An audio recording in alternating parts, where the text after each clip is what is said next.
What nutrients does a collegiate swimmer need to look out for? Hi, I'm Chris Masterjohn, and I have a PhD in nutritional sciences. I am not a medical doctor, and nothing contained in this episode may be construed as medical or nutritional advice of any kind, or a substitute therefore.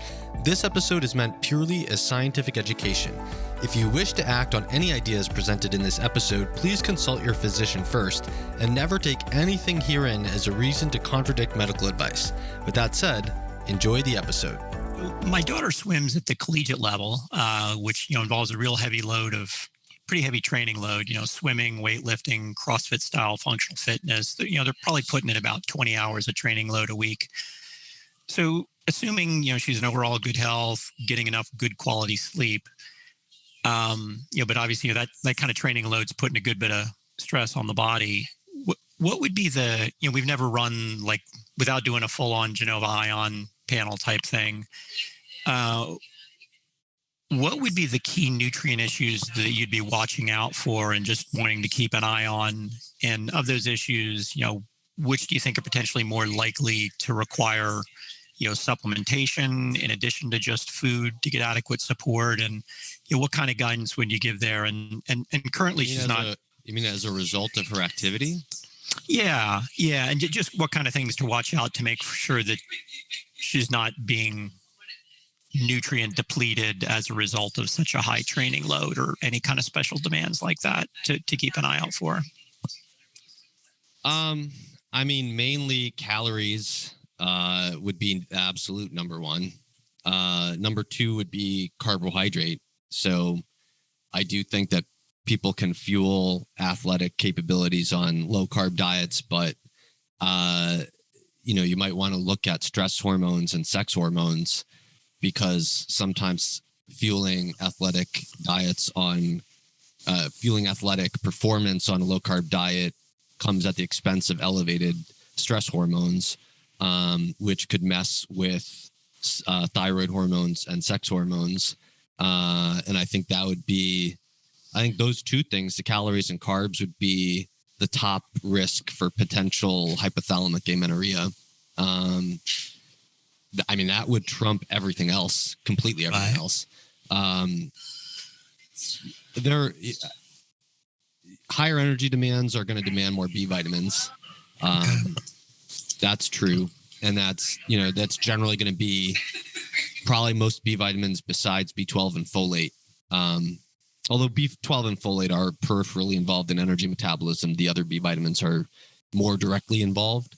And I generally like a higher activity level it has been demonstrated, for example, with riboflavin, that higher activity levels will elevate riboflavin requirements. And so that's the most well demonstrated, but there's so little research on it that I would kind of guess that that's generally true for the other B vitamins involved in energy metabolism. But what generally will happen is those nutrients will move from energy metabolism away from their other purposes. And so, for example, supporting antioxidant defense.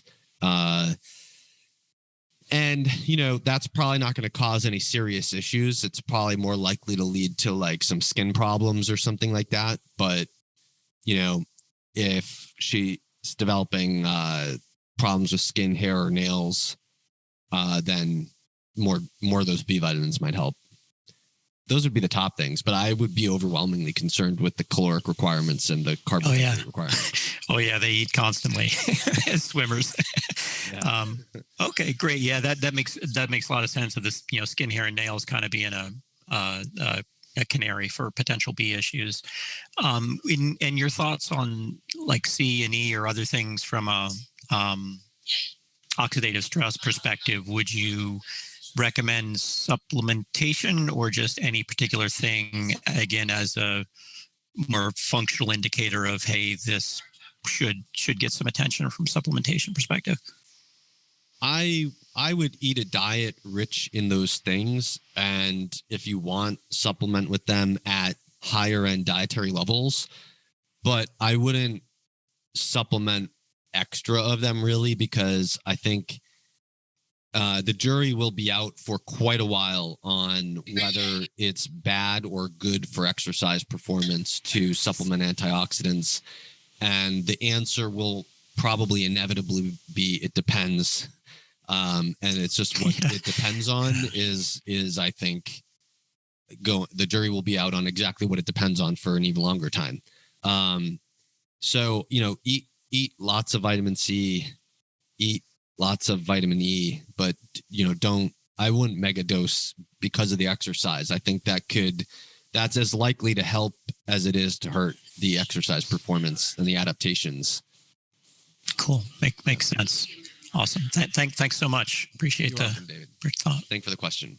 This episode was part of a Q&A for members of the CMJ Masterpass, a buyer's club with exclusive and massive discounts on your favorite premium foods and health products, including pasture-raised and wild meat and seafood, supplements, sleep accessories, water filters, phototherapy devices, and much more. As a bonus, you also get to participate in monthly private Zoom Q&As with me. You can join the Masterpass at chrismasterjohnphd.com/masterpass and use the code Q&A, spelled out as Q-A-N-D-A, Q&A, for a 10% lifetime discount. From now through February or March, whatever it takes to get it done, I will be working full-time on finishing my Vitamins and Minerals 101 book, while reserving a portion of my time for my consulting clients. You can pre-order my book at chrismasterjohnphd.com/book. In my consulting, I am neither a medical practitioner nor a coach. I serve as your data analyst and your strategist. I teach you scientific principles of health and wellness, help you analyze your data, and help brainstorm actionable strategies. You can sign up for a consultation at chrismasterjohnphd.com/consultations. I will try to respond to comments here when I can, but my presence will be intermittent while I'm finishing my book. I hope you enjoyed this, and I will see you in the next episode.